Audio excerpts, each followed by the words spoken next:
नमस्कार, मैं Sandeep कसालकर। Crypto TV में आप सभी का स्वागत है। क्रिप्टो वर्ल्ड से जुड़ी नई खबरों के साथ आइए देखते हैं क्या कुछ हुआ क्रिप्टो की दुनिया में। सबसे पहले रुक करते हैं हेडलाइंस की ओर।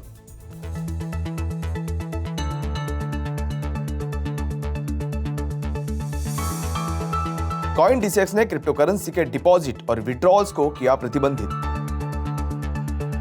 रेट हाइक की कम होती चिंताओं के बीच बिटकॉइन ने किया $21,000 से ऊपर ट्रेड।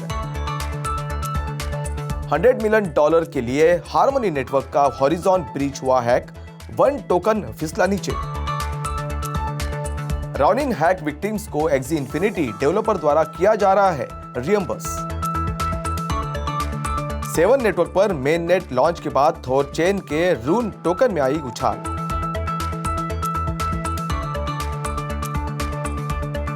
ऑन चेन के क्रिप्टॉइज ने मेटल A16Z डैपर लैब्स से जुटाए $23 मिलियन।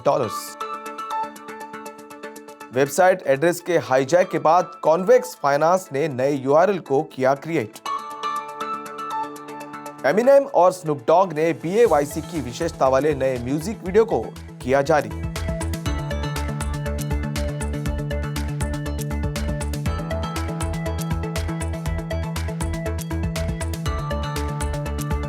अब देखते हैं खबरें विस्तार से। इंडियन क्रिप्टो एक्सचेंज CoinDCX ने कहा कि उसने कॉम्प्लायंस, रिस्क और मॉनिटरिंग रिक्वायरमेंट्स के कारण कई यूजर्स के लिए क्रिप्टो डिपॉजिट्स और विड्रॉल्स को प्रतिबंधित कर दिया है। CoinDCX ने सीमलेस रुपी डिपॉजिट्स और विड्रॉल्स के लिए बढ़ी हुई रिक्वायरमेंट्स के जवाब में अपने कॉम्प्लायंस और रिस्क फ्रेमवर्क को मजबूत किया है। ऐसे में CoinDCX ने कहा कि सभी यूजर्स को अपने प्लेटफॉर्म पर अपना KYC पूरा करना होगा। क्रिप्टो डिपॉजिट्स और विड्रॉल्स अभी भी सभी के लिए डिफॉल्ट रूप से डिसेबल्ड है। क्रिप्टो डिपॉजिट विड्रॉल्स को इनेबल करने के लिए एक बड़ी हुई ड्यू डिलिजेंस प्रोसेस का पालन किया जाना चाहिए, जिसके तहत अगले 14 दिनों के भीतर पॉलिसी जारी कर दी जाएगी। CoinDCX ने यह भी कहा कि क्रिप्टो डिपॉजिट्स के लिए सभी पुराने एड्रेसेस अभी भी एक्टिव है और फंड्स रिसीव करना जारी रखे हुए हैं।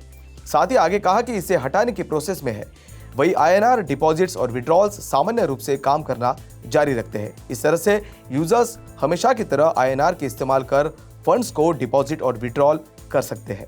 क्रिप्टो करेंसी में वैल्यू बाइंग के बाद दिखी बढ़त और दूसरी तरफ investors federal reserve chair Jerome Powell की US लॉ मेकर्स की 2-डे टेस्टिमनी से उत्साहित हुए, खासकर जब उन्होंने मंदी की संभावना को स्वीकार किया।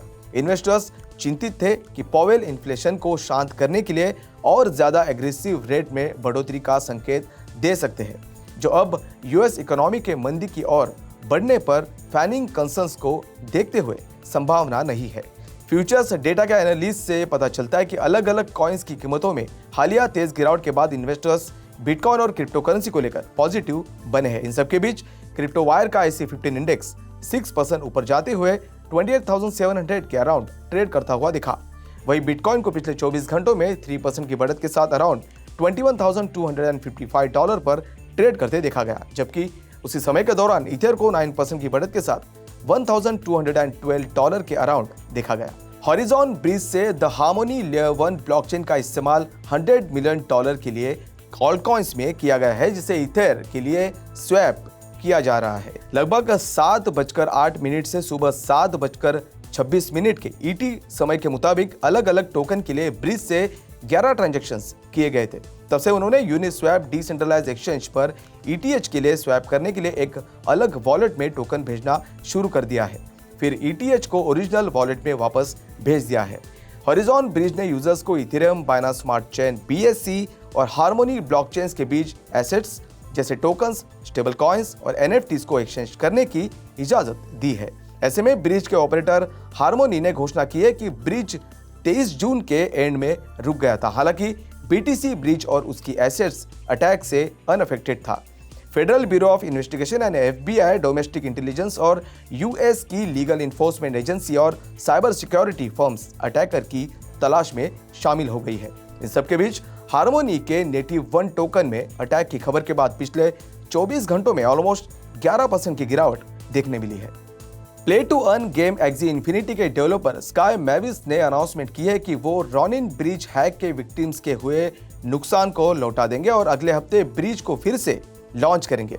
अटैकर्स ने मार्च में हैकिंग में $620 मिलियन से अधिक की चोरी की थी, जिसमें 17,600 इथेरियम और 25.5 मिलियन USDC टोकन शामिल थे। 28 जून को ब्रिज के रीओपन के बाद यूजर्स अटैक से पहले अपने पास मौजूद हर एक ETH के लिए एक ETH विड्रॉ कर सकेंगे। अटैकर ने स्टोलन एसेट्स को हैक करने के तुरंत बाद मूव कर दिया था। साथ ही अपनी मूवमेंट्स को छिपाने के लिए टोर्नेडो कैश का इस्तेमाल किया था। इस तरह से डिसेंट्रलाइज्ड फाइनेंस DeFi मार्केट को 2022 में चोरी की वजह से $1.22 बिलियन से ज्यादा का नुकसान हुआ है। लगभग 4 सालों के डेवलपमेंट के बाद थोर चेन का नेटिव ब्लॉकचेन 7 सपोर्टेड नेटवर्क्स पर लाइव हो गया है। ऐसे में प्रोटोकॉल फिलहाल 7 मेजर इकोसिस्टम्स के बीच स्वैप को सपोर्ट करता है, जिसमें bitcoin, ether, Binance coins, Dogecoin, Litecoin, bitcoin cash और रून का नाम भी शामिल है। वही जल्दी कॉस्मोस यानी ATOM एटॉम और एवलांच एवैक्स द्वारा सपोर्ट मिलने की संभावना है। थोर चेन यूजर्स को ब्रीज या रैप एसेट्स के इस्तेमाल के बिना किसी दूसरे सपोर्टेड एसेट के लिए बिटकॉइन यानी BTC ट्रेड करने की अनुमति देता है। थोर चेन ने बाइनेंस पर रून इन अ मिलियन कैंपेन भी लॉन्च किया है, जिसमें एक्सचेंज यूजर्स के लिए $1 मिलियन के रून रिवॉर्ड्स भी शामिल है। थोर चेन का नेटिव कॉइन रून हाल में पिछले 24 घंटों में 13% की बढ़त के साथ $2.28 पर ट्रेड कर रहा है। क्रिप्टॉइज ऑन चेन के प्लेएबल NFT प्लेटफॉर्म ने toy manufacturer Mattel Andreessen Horowitz के A16Z और डैपर लैब्स के लीड में $23 मिलियन सीरीज A राउंड को क्लोज कर दिया है। Active Capital, Coin Fund, Animoca Brands और साउंड वेंचर्स के साथ कई दूसरे पार्टनर्स भी इसमें शामिल थे। क्रिप्टॉइज जो इस साल के अंत में लॉन्च होगा, वो यंगर यूजर्स को डिजिटल ओनरशिप और NFT को interactive, big eyed, colourful characters का इस्तेमाल करने के लिए टॉयज के कॉन्सेप्ट को चेंज करने का प्लान बना रहा है। दुनिया के सबसे बड़े टॉय मेकर्स में से एक मैटल ने हाल ही में NFT प्लेटफॉर्म क्रिप्टॉइज के साथ एक मल्टी ईयर पार्टनरशिप की अनाउंसमेंट की है। प्लेएबल मेटावर्स में hot wheels, Barbie, Thomas the tank engine और अमेरिकन डॉल जैसे कई फेमस मेटल इंटेलेक्चुअल प्रॉपर्टीज भी शामिल हो सकती है।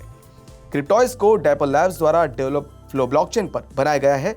इसकी हाई प्रोफाइल कैटलॉग में UFC की स्ट्राइक और NBA के टॉप शॉट भी शामिल है, जिसने सेल्स में $1 बिलियन की कमाई की है। कॉन्वेक्स फाइनेंस एक डिसेंट्रलाइज्ड स्टेकिंग प्लेटफॉर्म, उसने पिछले एड्रेसेस के अटैक में शामिल होने के बाद नए वेबसाइट एड्रेसेस URLs का सेटअप किया है।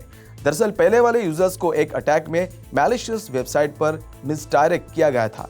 फिलहाल मामले की जांच की जा रही है। alexintosh.eth द्वारा कल रात ट्विटर पर पॉसिबल एक्सप्लॉइट के मुद्दे को चिन्हित किया गया था। कॉन्ट्रैक्ट्स के लिए अप्रूवल क्लियरली वॉलेट एड्रेसेस को धोखा दे रहा था और यूजर्स को रॉन्ग वॉलेट एक्शंस को मंजूरी देने के लिए मिसलीड कर रहा था। कॉन्वेक्स द्वारा एक्सप्लॉइट से अफेक्टेड होने वाले टोटल 5 वॉलेट्स को चिन्हित किया गया है। हालांकि कॉन्वेक्स पर वेरीफाइड कॉन्ट्रैक्ट्स पर फंड्स अनअफेक्टेड थी। डेवलपर्स ने यूजर्स के लिए विकल्प के रूप में convexfinance.fi और frax.convexfinance.fi की स्थापना की है। इस तरह से डेवलपर्स ने एक ट्वीट में कहा कि यूजर्स को साइट के साथ बातचीत करने के लिए इन URLs का इस्तेमाल करने के लिए इनकरेज किया जाता है, जबकि DNS हाईजैक की जांच की जा रही है। तो आज के लिए बस इतना ही। क्रिप्टो वर्ल्ड से जुड़ी नई खबरों के साथ बने रहिए क्रिप्टो टीवी के साथ। तब तक के लिए मैं संदीप कसलकर आपसे विदा लेता हूँ। नमस्कार।